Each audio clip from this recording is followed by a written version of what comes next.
guys, it's Finn. This is very, very overdue, but thought I would ask Nat to come and have a chat about how this year on tea has been for her. So, let's recap. So I think it's probably fair to say that going on testosterone was part 2 of coming to terms with my gender transition. Because the first part, it was kind of just all getting used to having a boyfriend and calling me he and Finn and what have you. Yep. And we'd kind of, well, it was 15 months from coming out to getting on tea. So that time we'd kind of come to terms with the kind of social side of transition together, I think. Absolutely, yeah. Hadn't we? Well, as far as we could. Yeah. Yeah. But this bit, the going on testosterone, was the big deal in that it would change me that much. It was the biggest blind spot. Yeah. It's probably the best way to put it. And although you could love me and call me he, I hadn't become physically male looking and male sounding. Yeah. So going on tea was the big, is this going to work thing, wasn't it? Really? Yeah. Okay. So thinking back to when I started and the fears you had, what was kind of the biggest fear you had and how has that kind of changed? I don't know, I suppose actually the biggest fear was just the general unknown of everything. It wasn't necessarily one thing in particular with what hormones would do.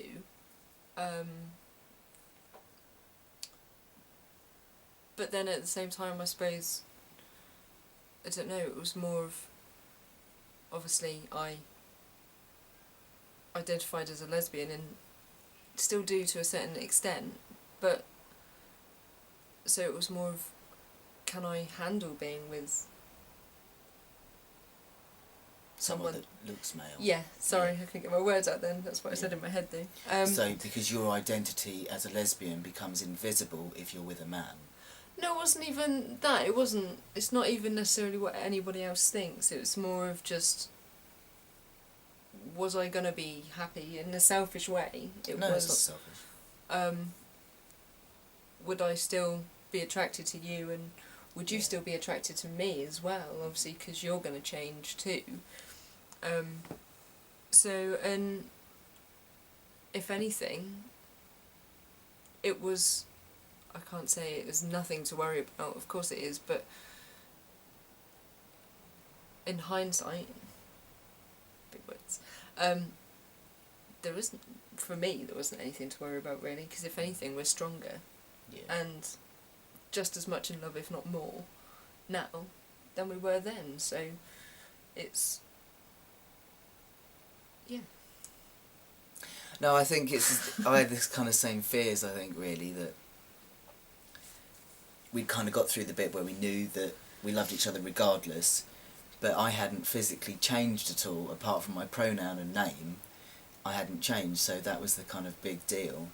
Yeah. And as much as, and I want to clarify this because we have actually managed to stay together and redefine our relationship, but there must be some degree of fluidity in your sexuality to do that, because there'll be people out there that no matter how much they love their partners, if they are just completely attracted to women, they might not be able to bend that. So it's not just that love can overcome everything. There must be some degree of flexibility, but we didn't know how flexible that was. Yeah. Because it's one thing still loving me whilst looking and sounding like a woman, but still loving me whilst looking and sounding like a man, whereas that's not historically who you've been attracted to, was quite a big deal. And I was quite scared and thinking, it's still sometimes when you see women and you go, "For," it still makes me a bit like paranoid, if I'm honest. It does have times where I'm a bit like freaked about that. And it stopped being so cool about us kind of like looking at women and going "for" together now, isn't it? We don't do that as much as we used to. No, but I think it's a bit bizarre. I was worried that you'd kind of look at me with a beard and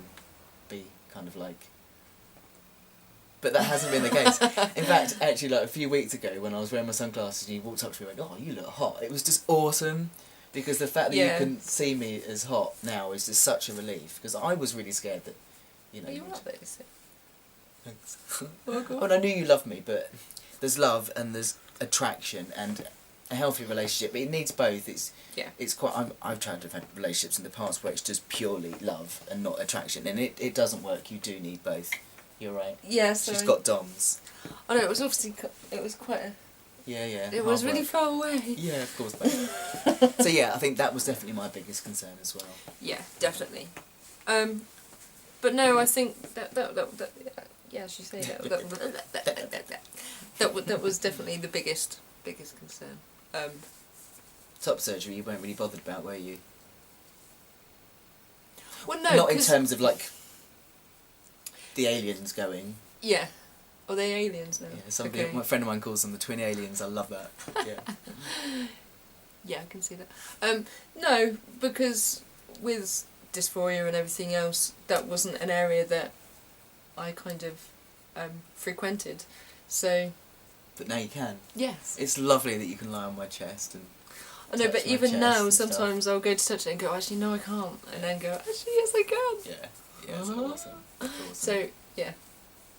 But what do you think about looking back? Because we've just kind of done the timeline video of all the pictures of me changing and that, and I found that quite emotional. To be more emotional than I thought I would, looking at the change. Absolutely. Oh, God, of course it is. It's very emotional, but I don't know, at the same time, it's one of those things that's really quite hard to explain as well, because, I don't know, I look back at it and I think, I see you as when we first got together and go, that's the person I fell in love with, and then I look at you now and go, okay, but I'm still madly in love with you, so it's bizarre, but in a good way. I don't know how else to put it. There isn't really words to explain it at all. It confuses me as well, because I do it with my own self. I think everybody looks back at themselves and go, God, didn't I look young and different, and there's that sense of loss. And I do it, I look back at my old mullet picture and I look back and I just do feel this pang of loss for the old me, but I think that would happen regardless whether I transitioned or not. Yeah. But I just wonder how that is for you. You've hit the nail on the head there, I think, and there is still that bit of loss of, you know, I loved you for the way you were before, and found you very attractive, and, you know, so yes, there is a part of me that does still miss that.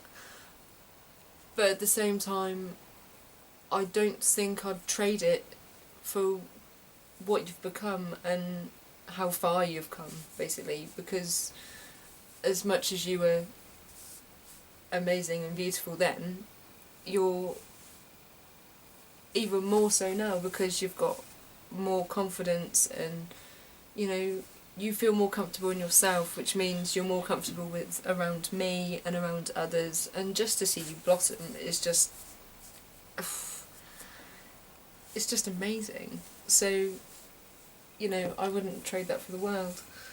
So, but yes, there is always a bit of me that misses. It's really bizarre saying the old you, because you are still the same person, just you've got a beard now. Yeah.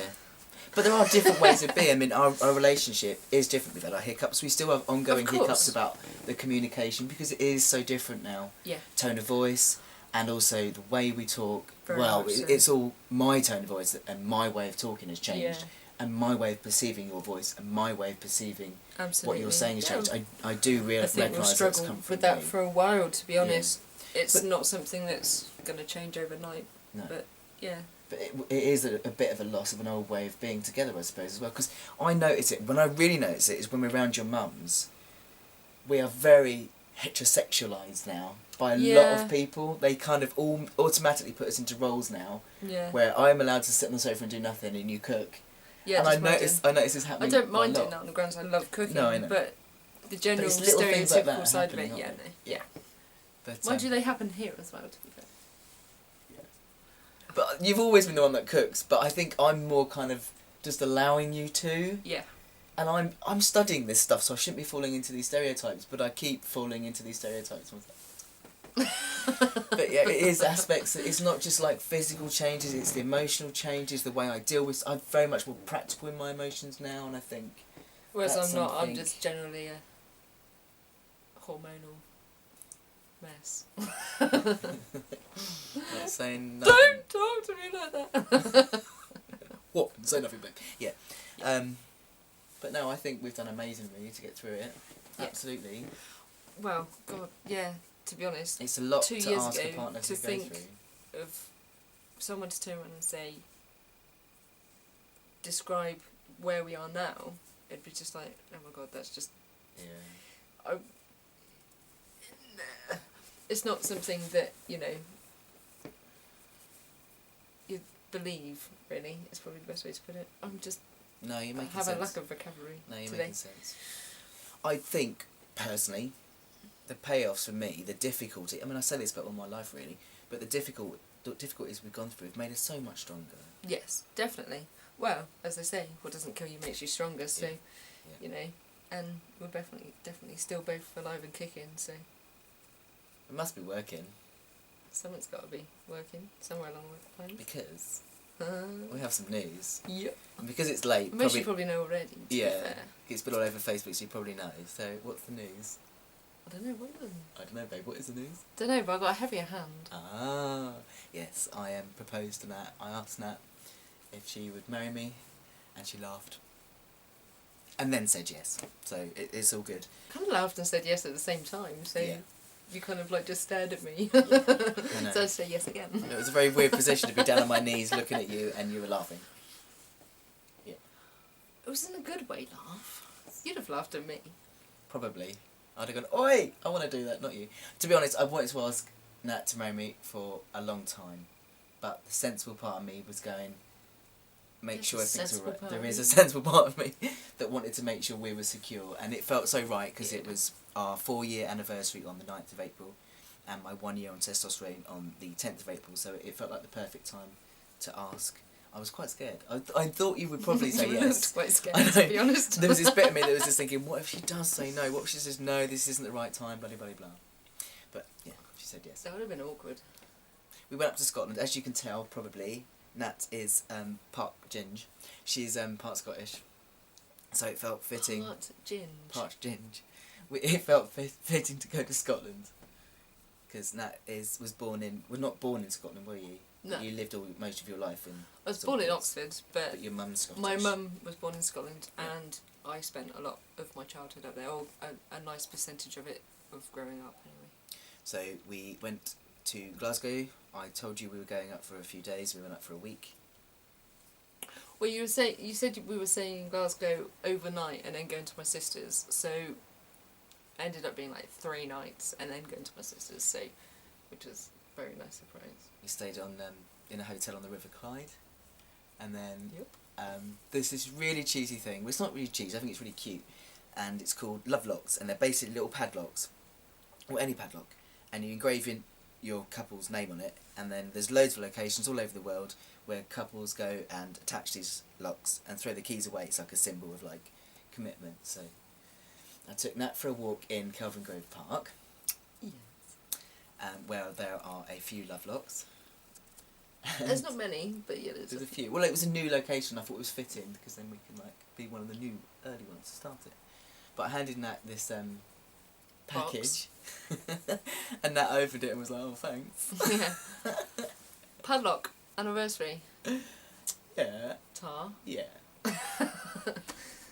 Well, you know, it was bizarre, but yeah, no, it was lovely once I actually knew what it meant. Did you really think that was just it? Then you had no idea I was going to propose. No, I had no idea whatsoever. No idea. Obviously, by the time we'd done the padlock and locked it up and had a key each for me to decide where to disperse them, and we went and sat on the bench and you started, I was going to say waffle, but you were waffling a little bit because you were nervous, so, but yeah, I kind of, you know, I could see the avenue that you were going down, but no, I didn't really have the general idea of what you were going to say until you went, on that note, and then got down on one knee, and then, yeah, I kind of, you know, it doesn't take a genius, really. It was awesome. But yeah, my head was going, oh my god, what are you doing? I don't know if I told you that, actually. Yeah, you did. Yeah. Yeah, you did. Thanks, babe. That's right. Mhm. Yeah, that was awesome. But that was kind of like the shock, rather than, you know, I don't want to have to turn you down here. That wasn't... No, thanks. No, well, that's not what I thought, so that's why... It was really cool. We went to the Bean. What was it called? The Bean Cafe. Is it called the Bean? No, it was called the Bean Scene. The Bean Scene. Because if you do know us from Facebook, you'll know that I call Nat the Bean. Bean. I don't know if I've ever mentioned why this is. People probably wonder. Okay, right. Lesbian, Leslie Bean. So Bean. But also, if you watch Friends, there's an episode where Phoebe's talking about magic beans. And when Nat was just my friend and she was with her ex, they were my magic beans. Because they'd always look after me when I was not very well. It was Rachel, but... Was it? Yeah. Was it Rachel? I thought it was Rachel Phoebe. had magic beans. Oh, Rachel had magic beans. Oh, yes, Rachel had magic beans. So Nat was always my magic bean. But then when we got together, she became my soul bean. So now I just refer to her as Bean. Even though we're not lesbians anymore, she's still my bean. That So was anyway... Bean-tastic. That was couple of bean-tastic, sentences yeah. there. It's not because she looks like a baked bean. Thank you for clarifying that. But anyway, yes, that's our news. So we are engaged to be married. Yay! Wedding will be happening in a couple of years. Everyone's invited. No, not everyone. You pay. Whatever you're paying. But yeah, we will update you on that. And at the end of this, I'm going to do a little slideshow of pictures, because people said about filming it, but I keep everything. I'm so transparent about everything, and it was just something I wanted to keep quite private between me and that, because a lot of our life was on film, so we kept that quite private. But at the end of this, yeah, I'm going to do a slideshow of pictures of all of our relationship, actually, from right when we got together, right up to the proposal, because this That is transition. a part of the transition. Yeah, well, this transition, as far as I'm concerned, is our transition, and so it feels fitting to do not just a transition of me, but of us as a couple. So I'm going to put that at the end of dodgy this. ones of me with long hair on it. Yeah, Oh, yeah, God. yeah. So I think I will leave it there. Is there anything else you'd like to add?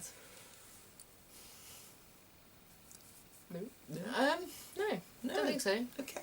Generally, just the usuals, really. Anybody wants any help or support, then I'm here through him. And yeah, if people on here are interested in talking to me and do kind of try and friend me on Facebook without me knowing who they are, if I don't confirm it, then don't be offended. It's just that I don't know who you are. Yeah, so, send, like me as well, if you do find me on Facebook, I never add anyone, and nor does Nat, unless we know who they are. Yeah. So send us a private message, absolutely. and then we'll go from there.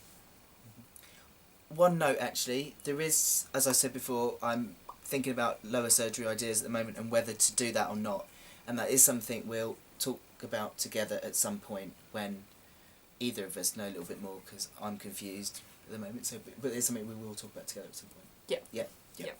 Cool. Should we leave it there? Yep. Cool. Right. Here is our little slideshow of our life together. Our transition. Thanks for listening, everybody. Love ya. Bye. Cheers. See you later.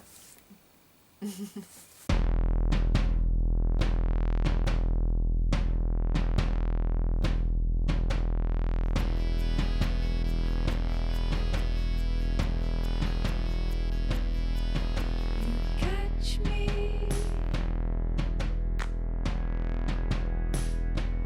I'll escape you.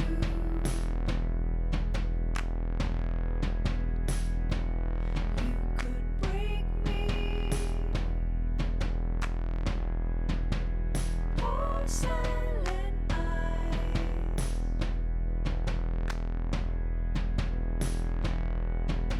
We're running and we're trying to climb.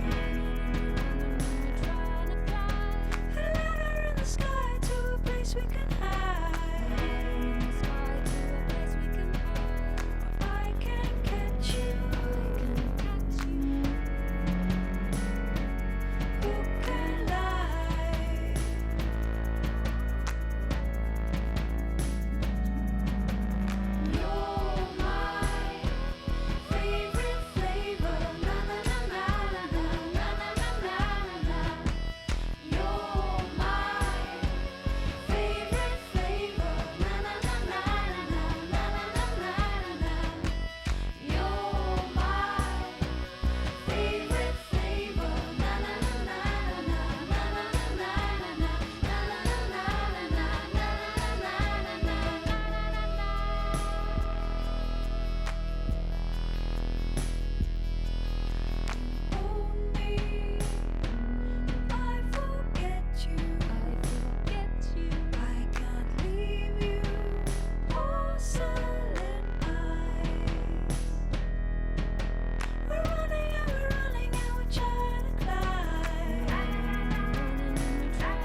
an addiction.